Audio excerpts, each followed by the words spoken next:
My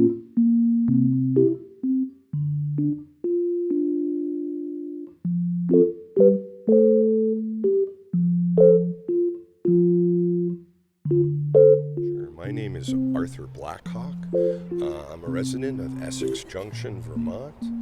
I've resided in the state of Vermont over 25 years. And we're here today, much like you would go to a vigil. This is an event in support of what's happening out at Standing Rock.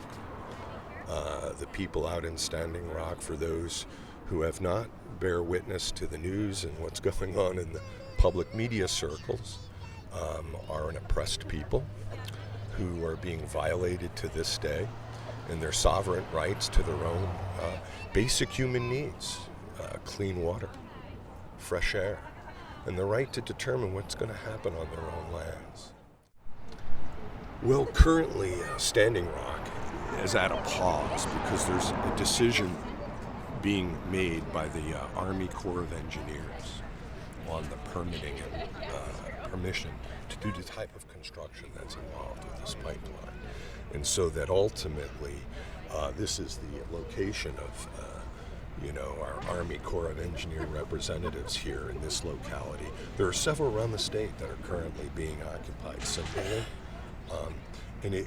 When we say occupy, we mean merely to say that we're the silent voice and prayer for this process of recognizing, the need that's out there, that the decision that might come back from this organization would reflect what is in the best interests of the people and the planet.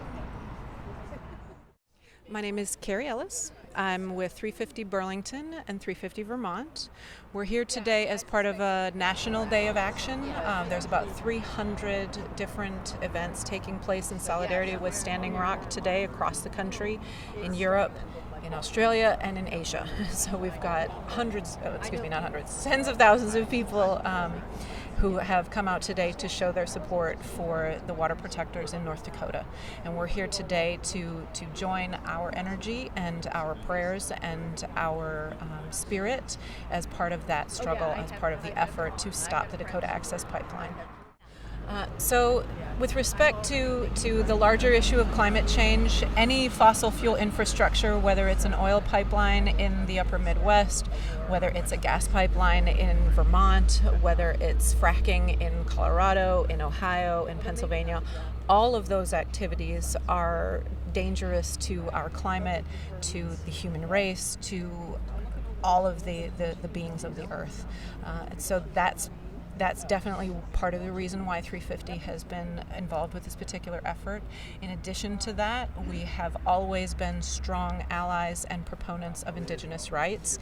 And the way that this particular pipeline has been put together and the way that it has been conducted has been a huge disregard for Native interests and for Indigenous rights. And so we're here also as strong allies for those communities.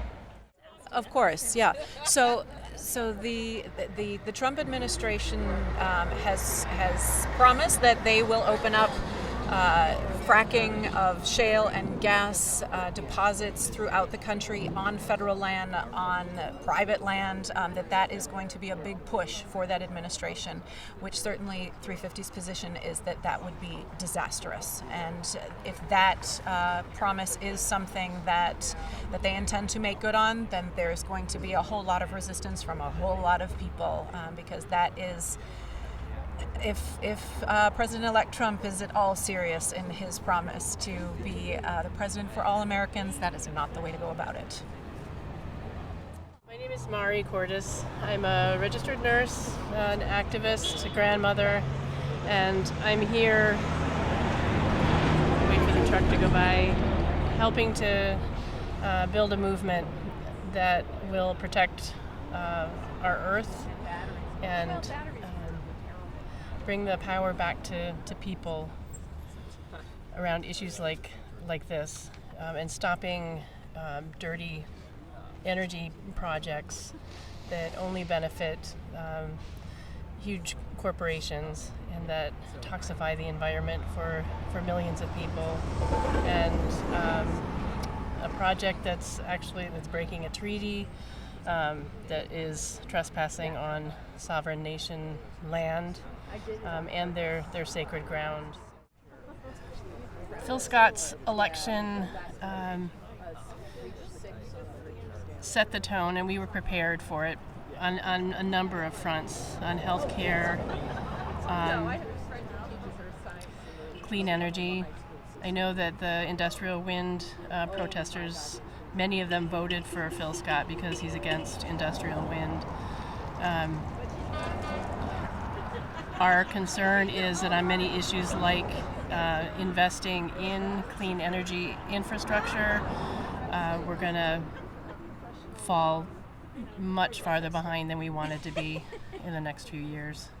We do have the siting law in place, which hopefully will help, and a lot of amazing, I don't remember, I think it's Act 146, where it tries to bring into balance big energy or any energy siting projects, tries to bring in the community voice. So there's a little bit more balance in between the government and administrative role and the community voice about what projects in the community are sited where. But it's also protects the forward-moving initiative that we do have in our state towards a clean energy infrastructure. And there's a ton of people like the people standing here who will apply significant pressure to make sure this work towards a clean energy infrastructure happens. You're welcome. Can I put one more plug in for, I want to mention the great work being done by the folks in Heinsberg around Protect Jiprogs Park. There's definitely a correlation, a parallel with the Dakota Access Pipeline. Jiprogs Park is a public park that was bequeathed to the town for public use, not to have a pipeline horizontally drilled underneath it. And the folks in Heinsberg have been doing an amazing job, and supporters from all over the state now are coming to help. This is the last point of this part of the pipeline, and if we can stop it, it would be a significant victory. If you could just let me know your name and what you're doing here. And my name is Linda Maloney. I'm a retired priest of the Episcopal Diocese of Vermont, recently ecumenical officer, and I also serve dioceses in Montreal and in Northern California. So what brought you out this morning? Well, you see, this was made for me at my ordination by Isaiah Brokenleg, who was then a college student and is now a seminarian in California. He's a Lakota, a gay man who's worried about his husband being deported because he's an immigrant, a man who would love to be with his brothers and sisters at Standing Rock, but can't be because of his school obligations. So I'm here on his behalf and that of all Native peoples. Thank you. So what do you think of what's going on here locally with the pipeline in Vermont? Oh, that's a mess, isn't it? I hope that the Heinsberg people have luck before the state Supreme Court. And I think we've gone far enough with spreading fracked gas around the place, although I use it up in Enosburg because it's cheaper and somewhat less polluting to the local environment than oil. It's a terrible trade-off because it's polluting the water in Pennsylvania and New York, but saving our skies here a bit. Yeah. Is there anything else you'd like to add? Well, on Sunday I reminded the congregation of the baptismal promises that we Episcopalians repeat over and over, including to respect the dignity of every human being. And I think respect for the dignity of the first human beings in this country is long overdue.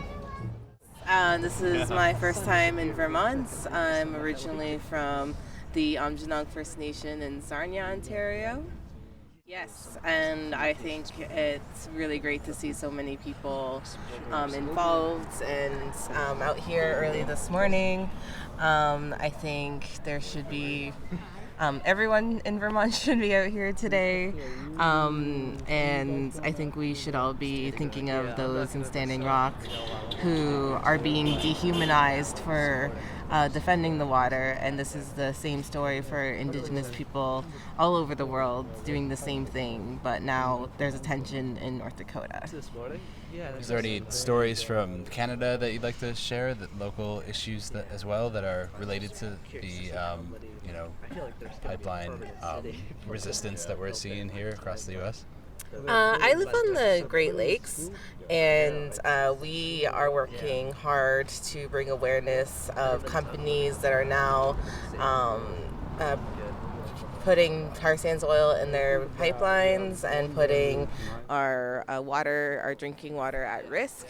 And I am currently in an open case with Enbridge for their Line 9 pipeline. Yes, I'm working very hard against pipelines in my own territory and in solidarity with those who are in North Dakota right now. I think we're really fortunate to over-index on activists and people who support strong action on climate change, whether it's the birth of, 350.org and Bill McKibben, or, the strong investments in renewables that we've had in the state and the activists fighting the pipeline here in Vermont. I'm proud to be a Vermonter at times like this. Great. So what's next? I think we got to keep the pressure up. I think in light of what happened last week, I'm profoundly concerned about, the direction our country's headed, and I think particularly on issues around climate and the environment. I think it's outrageous that the Native Americans in North Dakota are being arrested for trespassing on their own land. I think we have not honored our treaties with them since day one. It is their land. I'm really upset with the idea that they're arrested for trespassing. The whole fracking industry is destroying our environment. I think the Native Americans have shown us a wonderful way to resist, and I think it's sparked so much interest throughout the world with other Indigenous peoples from different countries joining them in North Dakota.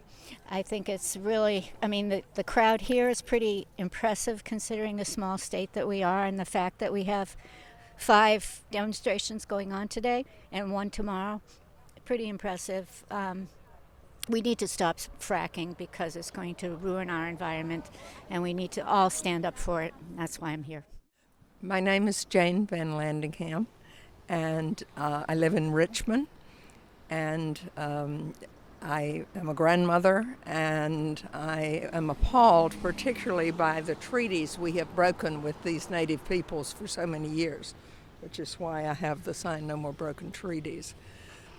I grew up in the segregated South, so I understand a lot about discrimination.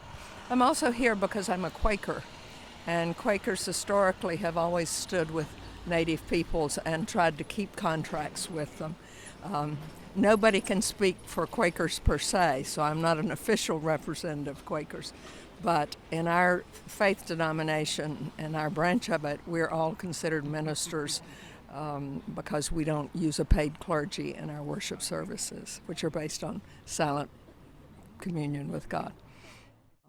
So I feel that I'm leaving this land to my grandchildren, and it's very important to me that I do that in a way that leaves it in its natural state. We have got to stop our dependence on fossil fuels. At our home in Richmond, we have, over the 8 years we've lived there, installed solar panels and also a heat pump. Our backup heat source is wood, which has some contamination properties, but is at least renewable.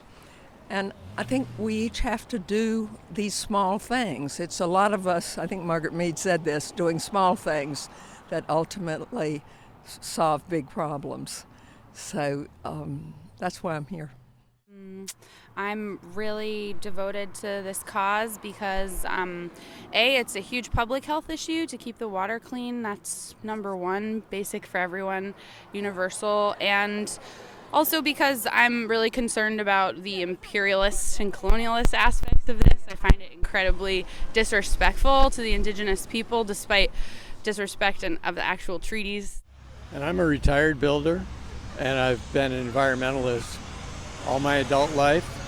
And so this is my next career, is standing up for the planet. And that's why I'm here today. Our new president-elect, who's going to bring us, back to the dark ages. So I think for me, getting out and speaking my mind and being very vocal in peaceful ways is important for us to do right now, and let the rest of the country know that. So. Yeah, having somebody run the EPA who doesn't believe in climate change, that's pretty scary. So, Yeah. I mean, that's unacceptable, and it should be to everybody. And pulling out of climate accords. I mean, this is a dangerous time we're in. So we need to stand on the streets and speak our minds. My name is Musa Isaac, and I'm a Vermonter by choice and Palestinian American. So I really understand, as the Palestinian part of me is understand exactly the abuse that the Native Americans have gone through. It's 400 years of dishonor, truly, grabbing their land, and so we are with them, and it's protecting the land for them. It's protecting it for us, as Americans, everybody. So it touches my heart, that's where I come from.